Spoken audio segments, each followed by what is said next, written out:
LA1, Radio Nacional, Buenos Aires, República Argentina. Y LS82, TV Canal 7, para todas las emisoras que integran la cadena nacional de radio y televisión. Para referirse a la convocatoria a la consulta popular sobre el acuerdo de paz y amistad con la República de Chile, dirigirá un mensaje al país el señor Ministro del Interior. El Gobierno de la Nación ha convocado al pueblo de la República para que el domingo 25 de noviembre se exprese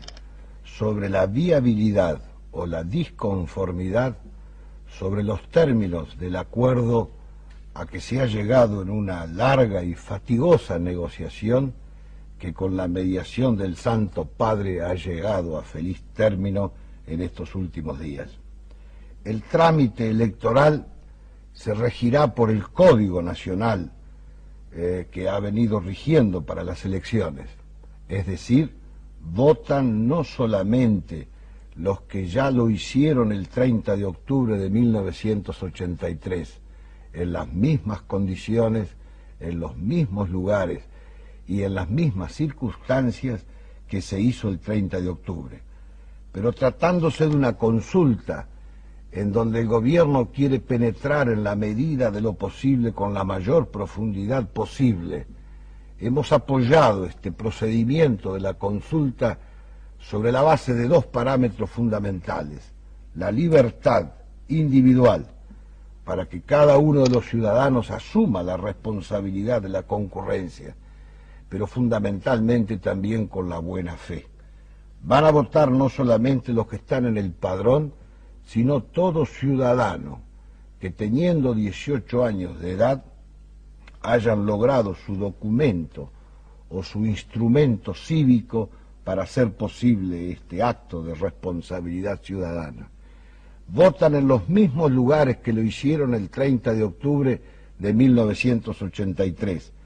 pero por cualquier circunstancia que no tuvieran inscritos en el padrón, los que no lo estuvieren podrán votar en los lugares más próximos a su domicilio, y los que por cualquier circunstancia están fuera de sus lugares habituales, del domicilio permanente de cada ciudadano, lo podrán hacer en la localidad en que se encuentren, para lo cual las autoridades de cada mesa tendrán un padrón adicional en donde se inscribirá a los ciudadanos que fuera de padrón o fuera de su propia localidad deseen hacer efectivo su voto. Nosotros hemos recurrido a este instrumento de la consulta. Es un fenómeno inédito en la historia política de la República. Nunca antes se había recurrido a la consulta popular a los efectos de viabilizar una medida de gobierno. Nosotros no ignoramos que la propia Constitución tiene claros preceptos estableciendo las facultades del Poder Ejecutivo a los efectos de elaborar y de cerrar tratados con potencias extranjeras, como que el Congreso a su turno está en facultad constitucional para aprobar o desechar los tratados celebrados por el Poder Ejecutivo. Pero tratándose de cuestiones de límites, tratándose de un centenario litigio en donde nos llevaron hasta el borde del precipicio, estuvimos a un minuto de la guerra, estuvimos próximos a desencadenar el conflicto que hubiera generado una brecha realmente impredecible en las nuevas generaciones de chilenos y de argentinos, tratándose en definitiva de una cuestión en donde se compromete la soberanía territorial, en donde no solamente el presente sino el futuro de la nación exigen entonces de la responsabilidad de este gobierno, que pretende mantener actualizada su propia representatividad, utilizar este instrumento inédito, singular, de excepción aplicación, para que todos, sin distinción de ninguna naturaleza, podamos expresar nuestra voluntad y entre todos armar la voluntad nacional para terminar este legendario conflicto, para cerrar esta herida geográfica que nos ha venido separando durante mucho tiempo entre argentinos y chilenos, que ha terminado congelando la cooperación, la complementación ineludible de ambos países para encarar su propio futuro. En definitiva, utilizamos este instrumento para que los argentinos decidamos en un trámite rápido, sencillo, pero limpio, honrado y de buena fe, cuál es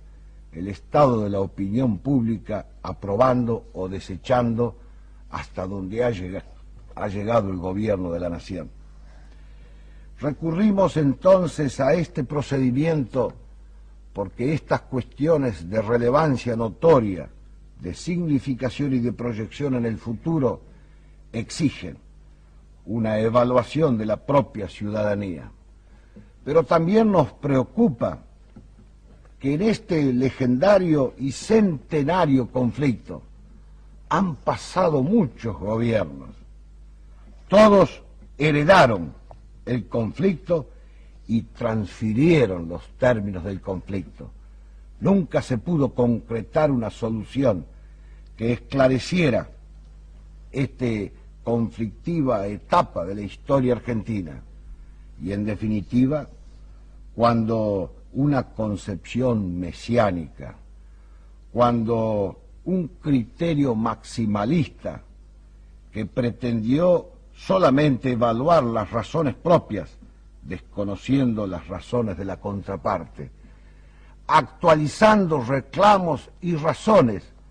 que los argentinos del pasado histórico no habían alegado ni reclamado. En estas circunstancias,